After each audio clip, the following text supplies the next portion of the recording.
La Minute Négo par Olivier et Ronan.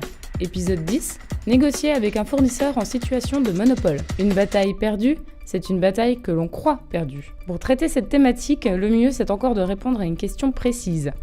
Comment négociez-vous avec un fournisseur en situation de monopole ? Tout à fait Inès, on serait tenté de dire qu'un fournisseur en situation de monopole a le rapport de pouvoir en sa faveur. Dès lors, pourquoi négocier avec lui ?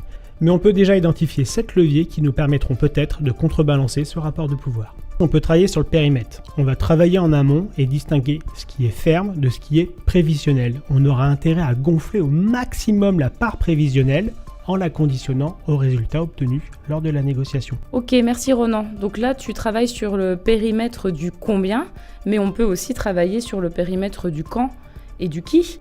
Tout à fait. J'aurais intérêt à dire à mon fournisseur que je ne suis pas certain de lui passer toutes les commandes, d'être sur une volumétrie qui est une volumétrie ferme, mais derrière une autre volumétrie qui est conditionnelle. Je peux aussi lui dire que je vais avoir une durée d'engagement ferme, mais cette durée pourra aussi être augmentée, cette fameuse durée conditionnelle, et pareil sur des sites ou des services. Alors ça, c'est un premier levier. Voilà. Il y en a au moins 6 autres. Et le deuxième, c'est quelque chose, on serait impardonnable de ne pas y penser, c'est d'intégrer d'autres segments d'achat sur lesquels le fournisseur, évidemment, n'est pas en situation de monopole.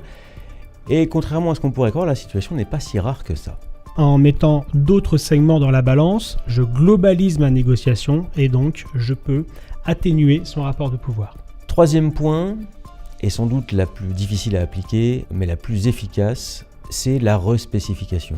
C'est-à-dire que faute d'accord, on n'aura pas le choix que de lancer une action de respécification du besoin pour ne plus se retrouver en situation de monopole. C'est pas un peu dangereux ça ? Et est-ce que c'est vraiment faisable ?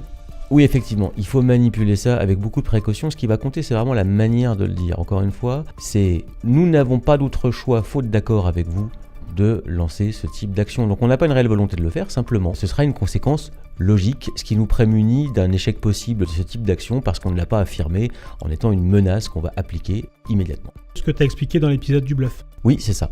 Quatrième levier, c'est la complexification du processus. Expliquer que l'acceptation de ces conditions doit faire l'objet d'une dérogation qui va être très lourde et qui forcément va entraîner un rallongement du processus de validation.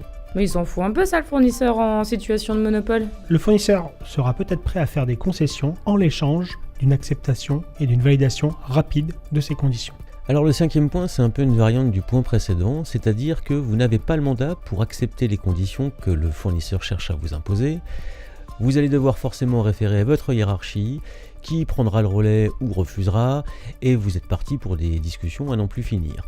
Le fournisseur préférera peut-être faire quelques concessions, même si elles ne sont pas à la hauteur de ce que vous espérez, pour conclure rapidement et éviter de laisser traîner les choses.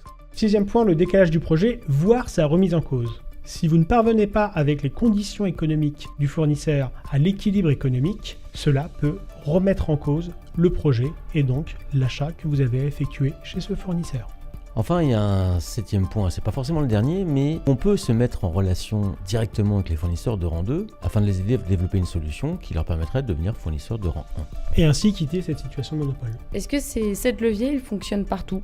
Non, bien évidemment, ce n'est pas une recette miracle, mais on ne peut pas se permettre d'aller en négociation avec un fournisseur en situation de monopole si au préalable on ne s'est pas posé la question si on pouvait utiliser ces 7 leviers. Et est-ce que vous connaissez le point commun qu'il y a entre les 5 derniers leviers qu'on a évoqués ? Le bluff !